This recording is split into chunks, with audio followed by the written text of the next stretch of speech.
students as well for joining me in this very last stage of my long period of research on music phenomenology that will be applied on this fantasy piece that is the Fantasy Opus 17 from Schumann. This presentation will cover 4 parts.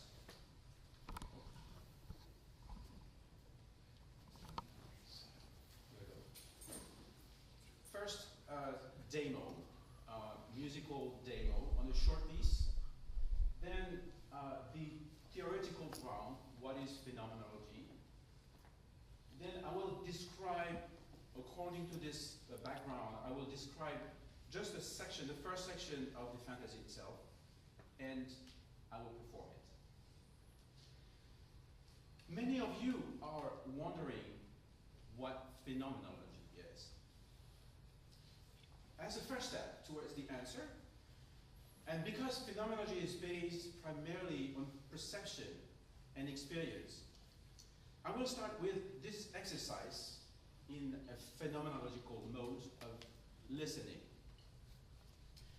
It will be focused on a very short piece by Schumann. It's the number 1 from Kinderszenen, Scenes of Childhood. I will play by segments, and in the first steps, I will ask you to describe for yourself. You don't have to, I think it's better not to speak because we want to save time. So describe for yourself what you've heard, just in a few seconds. Then after a few seconds of reflection, I will suggest a possible description. Let's listen first to the piece.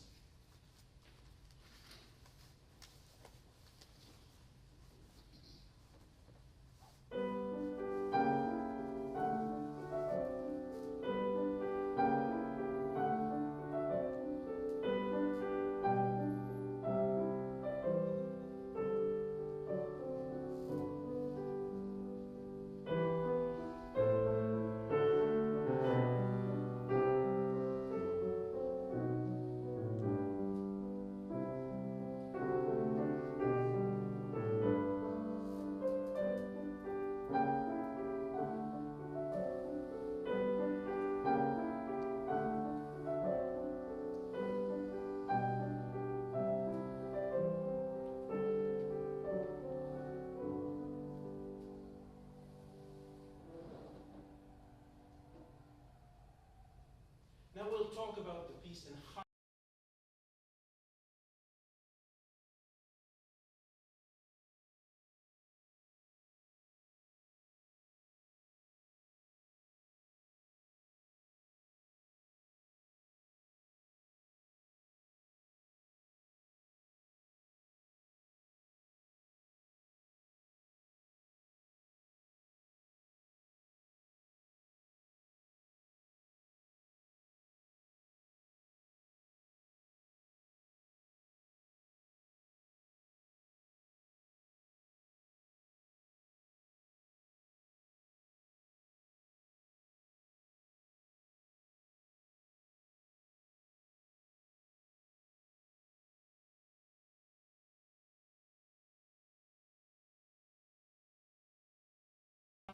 this is a way to listen to music, and you don't know how to read music. You don't need to be musicians.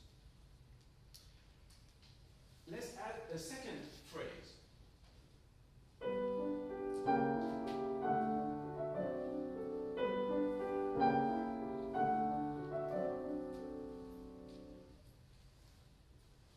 What did you hear?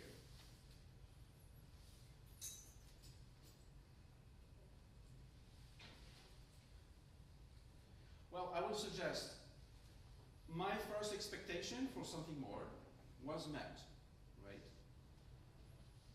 I will also add that this was the same material, I would say. Now, at this point, are you expecting something more to come? Yes. Yes. Let's listen to what comes.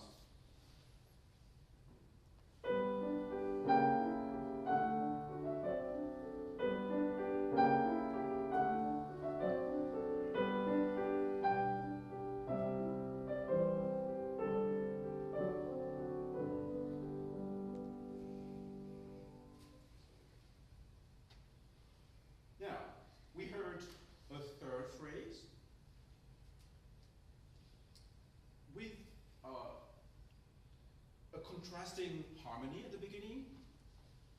I started. I mean, the harmony was different, and we heard a sort of landing, and we had this time the sense of landing on a conclusion. We could stop eventually here. Let's advance further in the piece.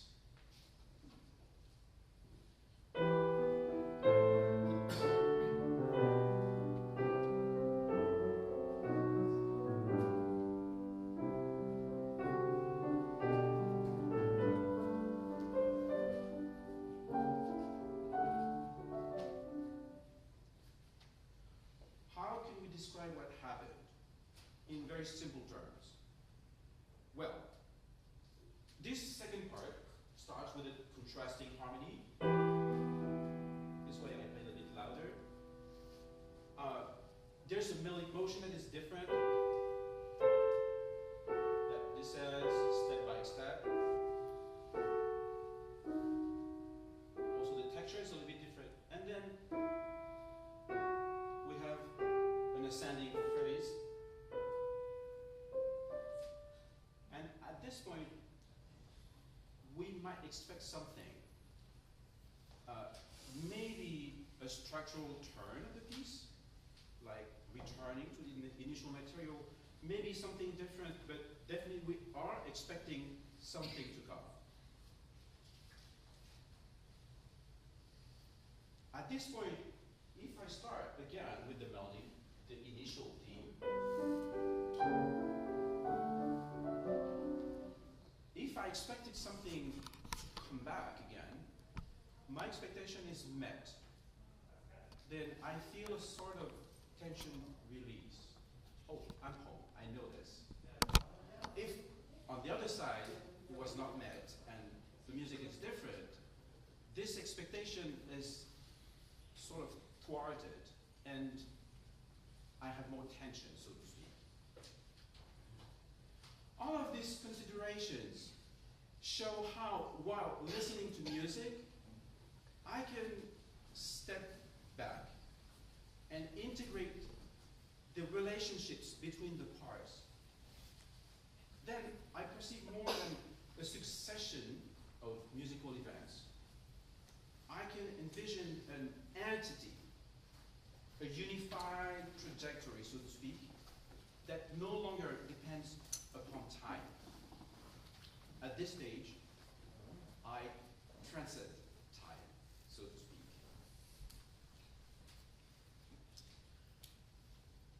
What you heard and the way you reacted with me was not due, as I said, to any technical knowledge of music. You didn't know how to read music. You didn't need to know anything about the dynamics or the key or the rhythm. It's rather the way your consciousness is structured that allowed you to experience a musical moment. This, what we call structural consciousness, allows you to perceive a musical fragment not as a succession of data, but as a combination of musical sounds that unfold in time. As a result, you are probably able to perceive a unified entity, at least this is what we're trying, whose most prominent feature is the melody. That's what I focus primarily. Based now, if we go back to the beginning, based on this experience for the first two phrases, you form some expectation for the third phrase. What's come next? What is coming next? These expectations are either fulfilled, as I said, or partially fulfilled, or disappointed.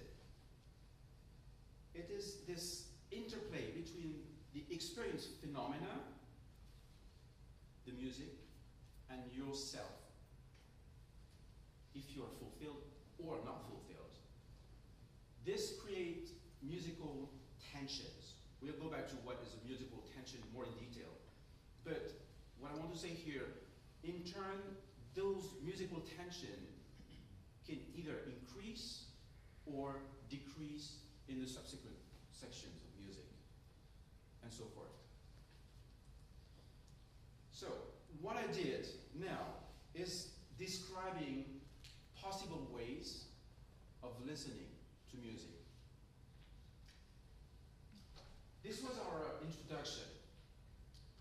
And based on these considerations, we are going to lay down the foundations of phenomenology, primarily based on the work of the German philosopher Edmund Husserl. He was the founder of what we call modern phenomenology. And in a lesser extent, on one of his disciples, Martin Heidegger, as well German. Number one, we deal with phenomenon, or phenomena. It means objects of consciousness, or as perceived, as opposed to things in the absolute. Maybe you can think of things in absolute that do not depend upon you.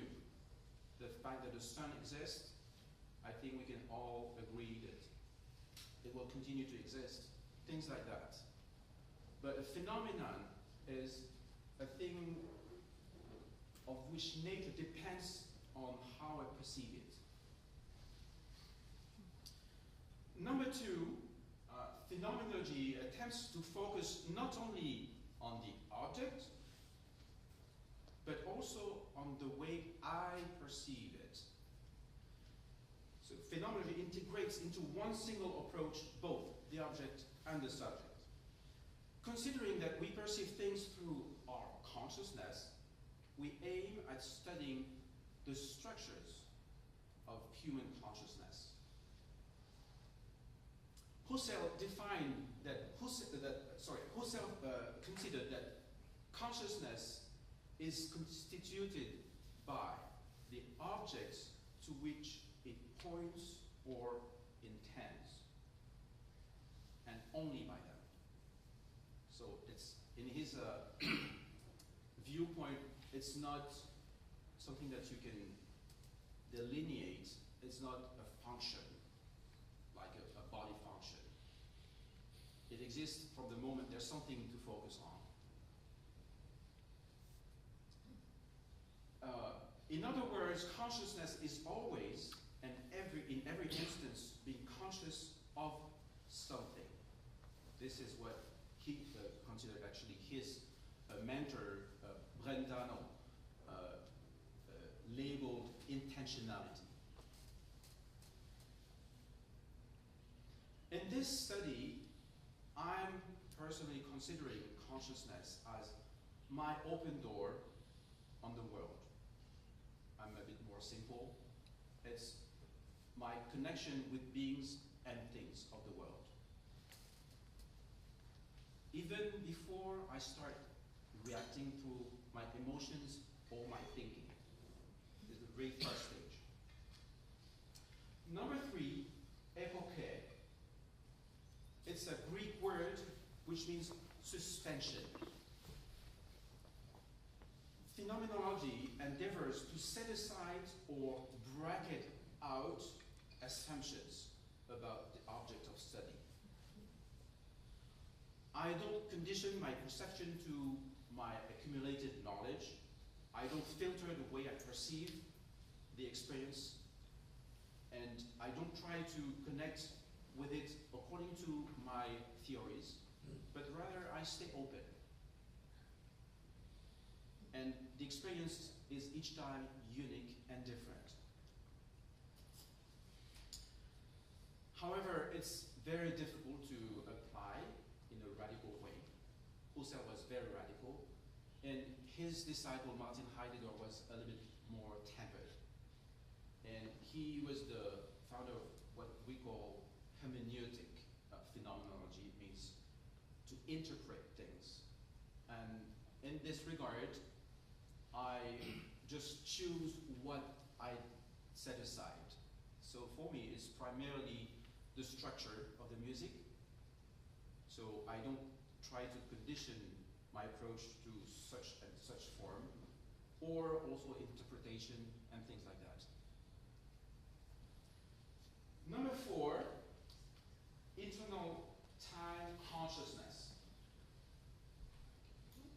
It's a bit difficult to grasp firsthand, but in a few words, Husserl highlighted the ability of our consciousness to relate to temporal objects, and music in particular. He showed that we are able to connect with an event, not only in the present moment, but also to embrace the way it unfolds through time and make interconnections throughout its different temporal appearances in order eventually to make more sense of it. In this regard, Husserl defined those two terms, retention and protension. See, there's the word tension. Retention is the ability of our consciousness to retain, like, a very specific part of our memory. It's not completely distinct from memory, just a section of memory. To retain recently past events and integrate them into the present moment so that we understand what is being played right now in the perspective of its relationship with what has been just played before. For example, differences between different passages or similarities, because you just have this in the back of your mind and it interacts with just what is being played right now. Number 5, eidetic reduction, from eidos in Greek as well, which means essence. The eidetic reduction is to perceive, or try to perceive, the essence of the object. What is really fundamental, and thereby maybe get a more global outlook on what it is really. For example, if you're looking at a house, you might just look at the roof or the walls, but if you step back and you look at the house itself, this defines more the nature of the object.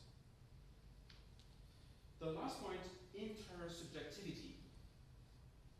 There's something in common to all our subjective experiences. There are ways in which our individual consciousnesses intersect. This is why, to me, it makes sense to focus on my subjective experience. This is how I will describe the piece, in the belief that others, that you could perceive something similar.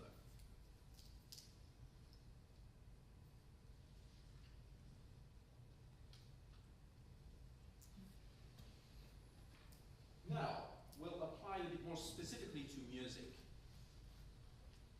Music doing, music phenomenology. I would just like to add that phenomenology is not a theory, it's not even a method, it's more an attitude. So therefore, it's really difficult to define what it is, and each person has even a different aspect or viewpoint on what it is and how to proceed. So, 5 points about what, to me, doing music phenomenology is. Number 1, setting aside assumptions, as we said, such as the technical structure of the piece, the meaning, or the way to interpret any intellectual pre-construction about the piece. I try to put them aside. Number 2, being sensitive to how I experience the musical discourse and how I react to it. In this regard, I proceed to describing what happens and what touches me. Therefore, I resort to synesthetic correspondence with visual and motion perceptions. It's always based on perceptions. About visual, music has the inherent ability to give account of a sense of width, depth, qualities or thickness to the register, things like that. Regarding with motion, it's very hard to say there are philosophical discussions about, is music really emotion? Is there life in music? It's hard to say, but definitely I think we can all agree that in my interaction with music, I perceive a sense, subjective sense of perception of motion, movement.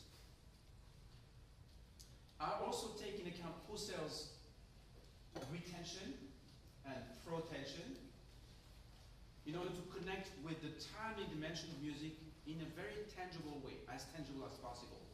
I connect what I experience right now with what I have experienced, and eventually with what I'm expecting to happen.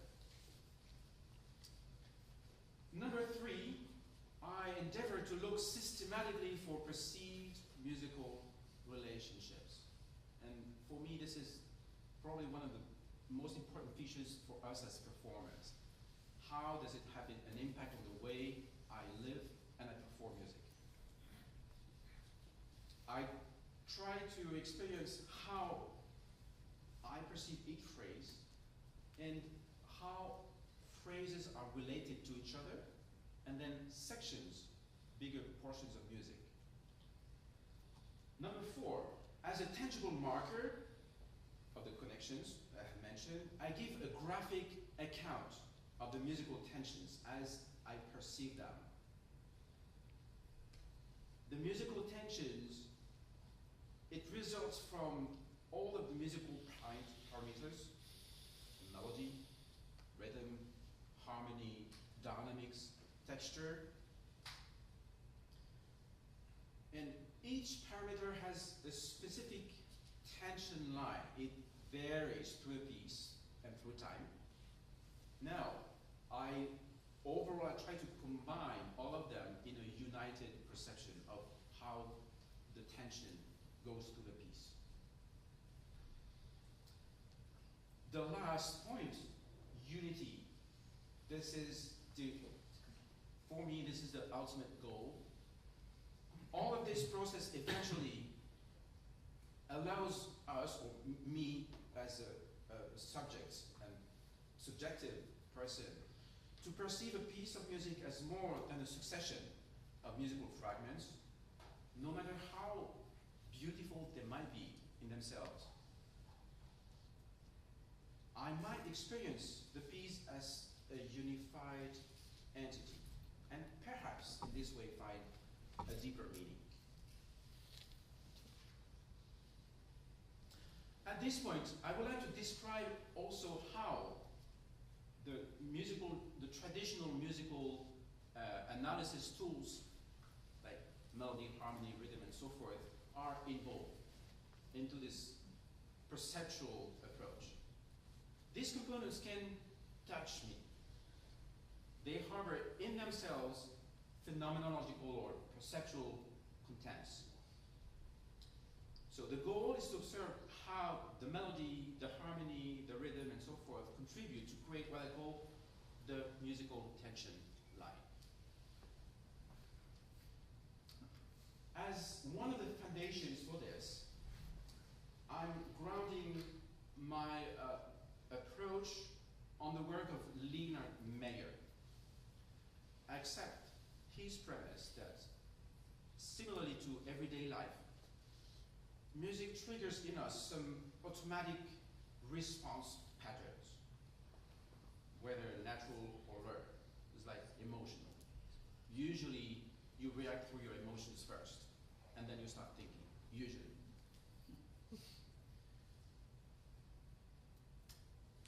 Meyer calls this nonverbal and emotional response to music stimuli tendencies.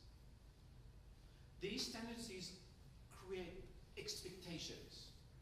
You see there's a connection, a line through. The inhibitions or thwarting of these expectations create in turn a higher level of awareness. Something arises between my tendency and what really happens. And this awakens my level of interaction. Now, what we call musical tension is the relationship between the human expectation and what the music really does. I hope it makes sense for you. The more discrepancy, the more tension. On the other hand, the more the music does what I'm expecting it to do, the less tension. In other words, the musical tension is related with the level of contrast between the elements. In my research, I have endeavored to make apparent the tension profile taking in account melodic, harmonic, rhythmic, textual, and dynamic components.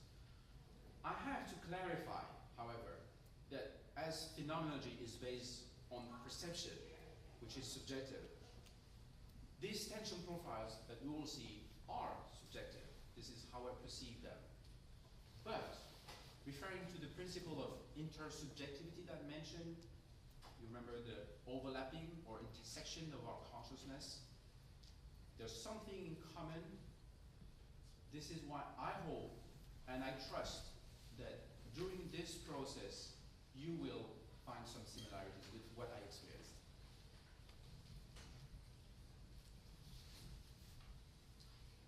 Let's now go back to our demo piece and observe how the traditional analytical tools I spoke about convey a perceivable tension and eventually how we can perceive a global unity.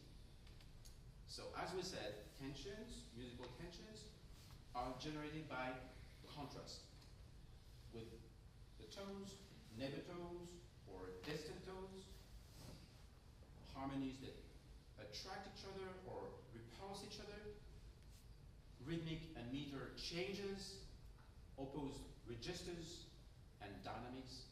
All of this contribute to contrast and therefore musical tensions.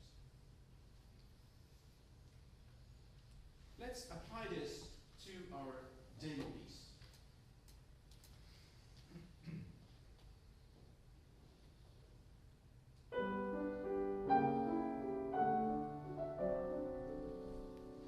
What do we have? We have an ascending motion that is a sixth interval. This is something in itself objective, but we can draw its perceptual essence and how it touched me. So for me, it's an opening.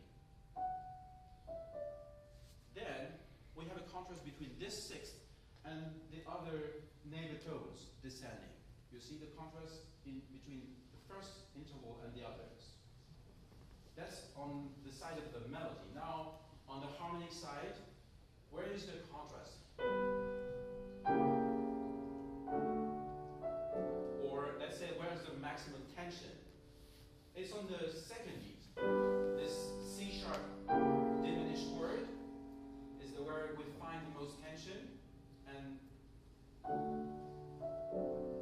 a beginning of resolution. On the rhythmic side, the strong and weak beats, one is strong, two is weak. Here, it's not prominent. You see that the stress on the second beat doesn't confirm the first, either the first bar or the second one. Let's go further now and have a look at the first section in itself.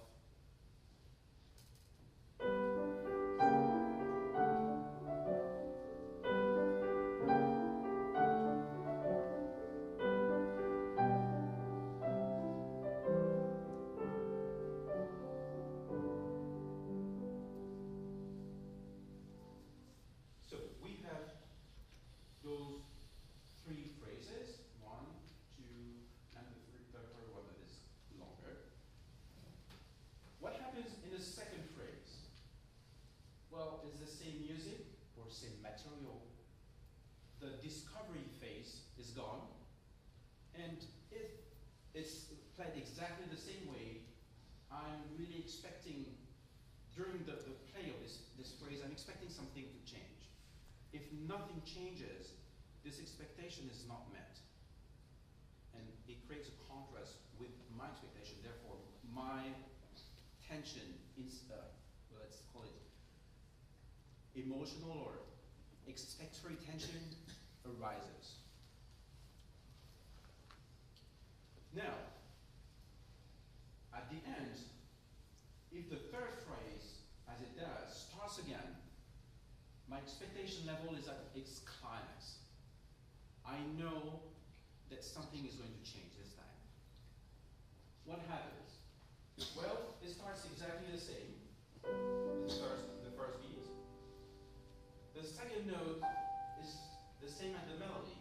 We have still the sixth interval, but the G major chord is held. So here, as the turning point in this tension line, I start already feeling that it might be that I'm going back home here. What happens next? I have a C major chord.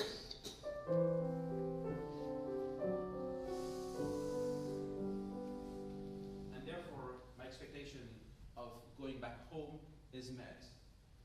Here, the rhythmic parameter is more important. You see that actually the harmonic change occurs on the downbeat of the second measure, which is here, as opposed as the melodic parameter that is still the top of this here.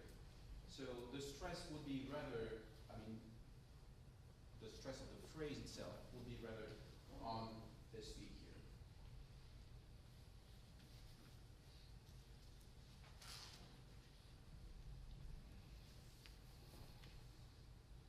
Here is a possible line of tension of this first section. You find the first stress on the second beat of the first phrase. The same for the second phrase, a bit higher, as we said, the expectation level is rising. And the third phrase, which is resolutions toward the conclusion. Let's go further in the piece.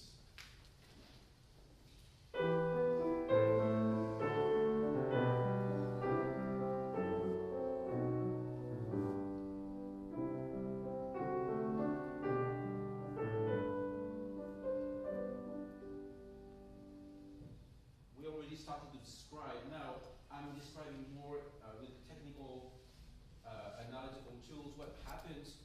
We start on the E minor chord. This is a contrast with all of the first section. Now, the texture also, as we mentioned, we have thirds in the right hand. Also, the contour of the phrase is different.